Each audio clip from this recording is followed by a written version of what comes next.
جمہوریت ایک طرز حکومت ہے کہ جس میں بندوں کو گنا کرتے ہیں، تولا نہیں کرتے۔ یہ شعر اقبال کا ہے اور آزادی سے پہلے لکھا گیا شعر ہے۔ آپ کو حیرت ہوگی کہ اقبال نے آزادی کے پہلے ہندوستان کے آج کے پس منظر میں یہ شعر کیوں کہہ دیا۔ اصل میں ہوتا کیا ہے کہ جو بڑا شاعر ہوتا ہے وہ اپنے عہد سے بہت آگے کی چیزیں دیکھ لیتا ہے۔ جمہوری نظام کا آغاز جب یورپ سے ہوا اور پوری دنیا میں جمہوری نظام کا غلغلہ اٹھا اور ہر طرف سے یہ آواز آنے لگی کہ پوری دنیا پر حکومت جمہوری نظام کا ہونا چاہیے جس میں عام عوام کے حقوق کی حفاظت کی جائے، عام عوام کی بات سنی جائے اور حکومت میں وہ لوگ ہوں جن کو عام عوام پسند کرے۔ ہمارا جو الیکٹورل سسٹم ہے، جمہوری نظام ہے، اس کا یہی مطلب ہوتا ہے کہ عوام اپنے نمائندوں کو منتخب کرے جو اسمبلی میں جائیں، عوام اپنے نمائندوں کو منتخب کرے جو پارلیمنٹ میں جائیں۔ یہ الیکٹورل سسٹم ہے۔ آپ اس بات کو خوب اچھے سے سمجھتے ہیں کہ الیکٹورل سسٹم میں تعداد دیکھی جاتی ہے، ان کی کوالٹی نہیں دیکھی جاتی۔ آبادی ہماری مان لیا کسی کنسٹیٹنسی میں 1 لاکھ کے کنسٹیٹنسی میں 1 لاکھ لوگ ووٹر ہیں، وہ 1 لاکھ ووٹرز میں اگر 70% 75% لوگ جاہل ہیں تو ان کا نمائندہ کیسے سمجھ لیتے ہیں کہ پڑھا لکھا ہوگا؟ کیونکہ وہ تو ڈائریکٹ ڈیل ان سے کر رہے ہیں جو جاہل ہیں۔ اب وہ اپنا نمائندہ کیسے لوگوں کو بنائیں گے؟ وہ کیسے یہ سمجھیں گے کہ ہندوستان کی حکومت کو یا کسی بھی حکومت کو چلانے کے لیے ایک پڑھے لکھوں کی ضرورت ہوتی ہے؟ حکومت چلانے کے لیے کیا کیا ضروریات ہیں؟ کیسے لوگوں کو ہم کو الیکٹ کرنا چاہیے؟ وہ تو عام طور پر ان کے جو ذاتی مسائل ہیں ان کو حل کرنے والا آدمی ان کو چاہیے، اس کے لیے وہ کوشش کرتے ہیں، لیکن ایک نعرہ دے دیا جاتا ہے مذہب کا۔ نتیجہ کیا ہوتا ہے کہ ہمارے ہاں جو زیادہ تعداد ہے جاہلوں کی، وہ اپنے جیسے لوگوں میں ہی ایک انتخاب کر لیتے ہیں، اور حکومتیں بھی، خاص طور پر پارٹیاں بھی، ایسے لوگوں کو ہی ان کا نمائندہ بناتی ہیں جن کی آبادی ذات کی بنیاد پر، نسل کی بنیاد پر، زبان کی بنیاد پر زیادہ ہو، اور وہ اپنے کو، اپنی ذات کو، اپنی نسل کو، اپنی زبان کے لوگوں کو منتخب کر کے ایوان میں بھیج دیتے ہیں، یہ کہہ کے کہ یہ ہمارا بندہ ہے۔ بندہ تو بہرحال حکومت کا ہوتا ہے، اس پارٹی کا ہوتا ہے، ان کو تو صرف اقتدار میں آنے کے لیے ایسے لوگوں کا انتخاب کروانا ہوتا ہے عوام سے جو لوگ ان کی بات سمجھ کے ووٹ تو دے دیں لیکن وہ آ کے ایوان میں ہماری بات کرے۔ نتیجہ کیا ہوتا ہے؟ اسی کو سامنے رکھ کر اقبال نے کہا تھا کہ جمہوریت ایک ایسی طرز حکومت ہے، ایک ایسی نظام حکومت ہے جس میں بندوں کو، انسانوں کو گنا تو جا سکتا ہے، ان کے افکار کو، ان کے خیالات کو تولا نہیں جا سکتا کہ ان کی صلاحیت کیا ہے۔ مان لیا جائے ایک کالج میں ایک چپراسی اور کالج کا پرنسپل، دونوں میں برابری کیسے ہو سکتی ہے؟ اس بنیاد پر کہ علمی صلاحیت پرنسپل کی کیا ہے، وہاں کے پروفیسر کی کیا ہے، وہاں کے ڈین کی کیا ہے، وہاں کے اسی پوری یونیورسٹی کے وائس چانسلر کی کیا ہے، لیکن چپراسی کی بھی وہی حیثیت ہے جو ایک پروفیسر کی حیثیت ہے ووٹ کے حوالے سے۔ ایک ووٹ اس کا بھی ہے، ایک ووٹ ایک پرنسپل کا بھی ہے۔ پرنسپل یا پروفیسر یا کوئی بڑا اسکالر، اب مولانا ابوالکلام آزاد کی بھی وہی حیثیت رہے گی جو ان کے پاس چائے لانے والے کی حیثیت ہے ووٹ کے حوالے سے۔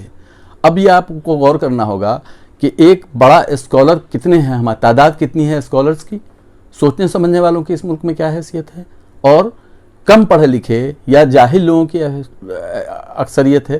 ایسے میں جاہل لوگ، جوہلا، اپنے جیسے لوگوں کو ہی منتخب کر کے عوام میں بھیجیں گے۔ نتیجہ کیا ہوگا کہ عوام میں ایسے لوگوں کی تعداد بڑھ جائے گی جن کا علم سے کوئی تعلق نہ ہو، جن کے سوچ سمجھ سے کوئی تعلق نہ ہو، ملک کی تعمیر و ترقی کا کوئی خواب وہ نہ دیکھتے ہوں۔ ملک کی تعمیر و ترقی کا خواب وہ دیکھے گا نا جس کے ذہن جس کا کشادہ ہوگا، جو سوچے گا۔ لیکن یہاں اس الیکٹورل سسٹم میں، اس جمہوری نظام میں بندوں کو گنا نہیں جاتا، بندوں کو گنا جاتا ہے، تولا نہیں جاتا کہ ان کی صلاحیت کیا ہے۔ تولنے سے مراد یہ نہیں ہے کہ ہم ترازو پر اس کو تولیں، تولنے کا مطلب یہ ہے کہ آپ کو یہ دیکھنا پڑے گا اس کا ویٹ کیا ہے۔ اس الیکٹورل سسٹم میں، اس جمہوری نظام میں بندوں کو گنا جاتا ہے، تولا نہیں جاتا کہ ان کی صلاحیت کیا ہے۔ تولنے سے مراد یہ نہیں ہے کہ ہم ترازو پر اس کو تولیں، تولنے کا مطلب یہ ہے کہ آپ کو یہ دیکھنا پڑے گا کیا سوچ رہا ہے، کیا سمجھ رہا ہے، کیا صلاحیتیں ہیں اس کے اندر۔ اب یہ صلاحیتوں کو سمجھنے کی صلاحیت عام عوام میں نہیں ہو سکتی، یہ خواص میں ہوتی ہے، اور جو خواص ہوتے ہیں وہ ہمیشہ کم ہوتے ہیں۔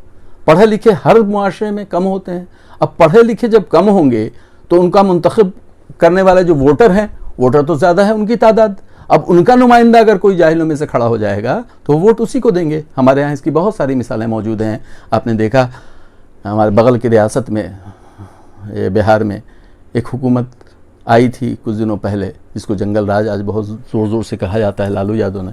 لالو یادو کی جب حکومت آئی تھی، میں اس زمانے میں بہار میں تھا، جوانی کے دن تھے، جوانی کی راتیں تھی، لیکن لالو یادو نے جو ایک نظام وہاں سسٹم جو ڈیولپ کیا تھا، اس میں وہ عام آدمی کو مخاطب کرتا تھا، عام لوگوں کی زبان میں، خاص طور پر وہاں کی بھوجپوری ملی ہوئی جو زبان لالو یادو نے بولا تھا۔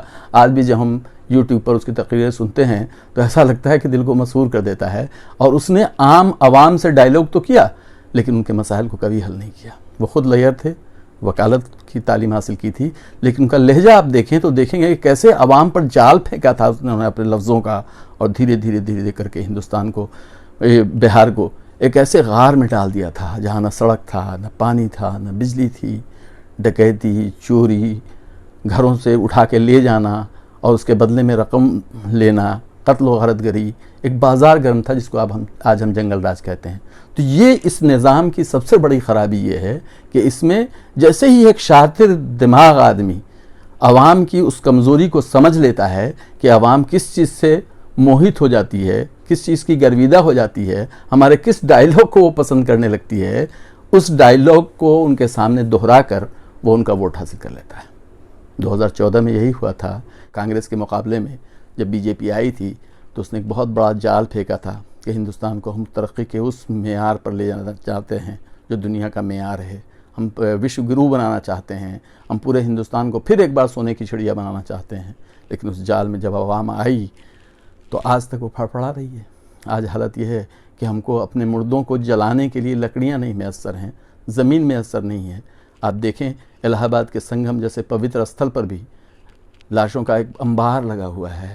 گنگا اور جمنا جس کو ہم پوتر کہتے ہیں، لوگ بتا رہے ہیں کہ وہاں کی مچھلیاں بھی 6-8 مہینے تک کھانے کے لائق نہیں رہیں گی، اتنے مردے اس میں پھینکے گئے ہیں، لاشیں ابل رہی ہیں۔ ایسا لگتا ہے کہ ندیاں لاشیں اگل رہی ہیں، لیکن ان کا کوئی پوچھنے والا نہیں ہے۔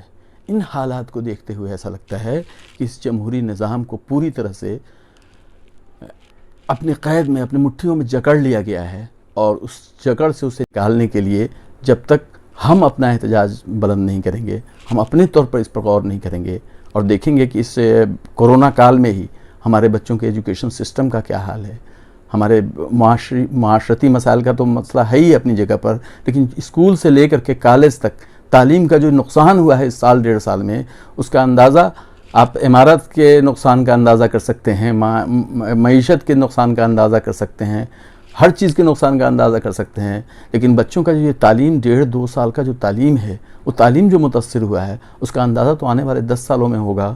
مجھے خوف ہے ایسا نہ ہو کہ یہ ایک وقت میں جب ویکینسی نکلے آج سے 4 سال 5 سال کے بعد جب حالات میں کچھ نارمل ہو تو یہ کہہ دیا جائے کہ 2020 اور 21 میں پاس آؤٹ جو بچے ہیں وہ کم سے کم اس میں اپلائی نہیں کریں فلاں جاب کے لیے، اس لیے کہ ان تمام لوگوں کی جو ڈگریاں مل رہی ہیں، ان تمام لوگوں کا جو تعلیم ہے، وہ تمام لوگ جو پاس آؤٹ ہوئے ہیں، ان کی تعلیمی لیاقت کے بارے میں ہم کو سوچنا پڑے گا۔ آن لائن پڑھا ہے انہوں نے، کیسے پڑھا ہے، کس طرح پڑھا ہے، کس طرح ایگزام دیا ہے، کس طرح ان کو پاس آؤٹ کیا گیا ہے، یہ سب ہمارے سامنے ہے۔ ان سب کو دیکھتے ہوئے ہمارے ملک کا بہت بڑا نقصان ہوا ہے، اور وہ نقصان اس لیے ہوا ہے کہ ہم نے اس پر غور نہیں کیا کہ جمہوریت ایک طرز حکومت ہے کہ جس میں بندوں کو گنا کرتے ہیں ووٹ کے ذریعے، تولا نہیں کرتے کہ ان کی صلاحیتیں کیا ہیں۔ آج بے صلاحیت لوگ ایوان میں بیٹھے ہیں اور جو باصلاحیت لوگ ہیں وہ سڑکوں پر ہیں۔ نتیجہ یہ ہوا ہے کہ سارا نظام اپنے آپ میں ٹوٹ کر بکھر چکا ہے اور کوئی پرسان حال نہیں ہے، کوئی پوچھنے والا نہیں ہے۔ بہت بہت شکریہ۔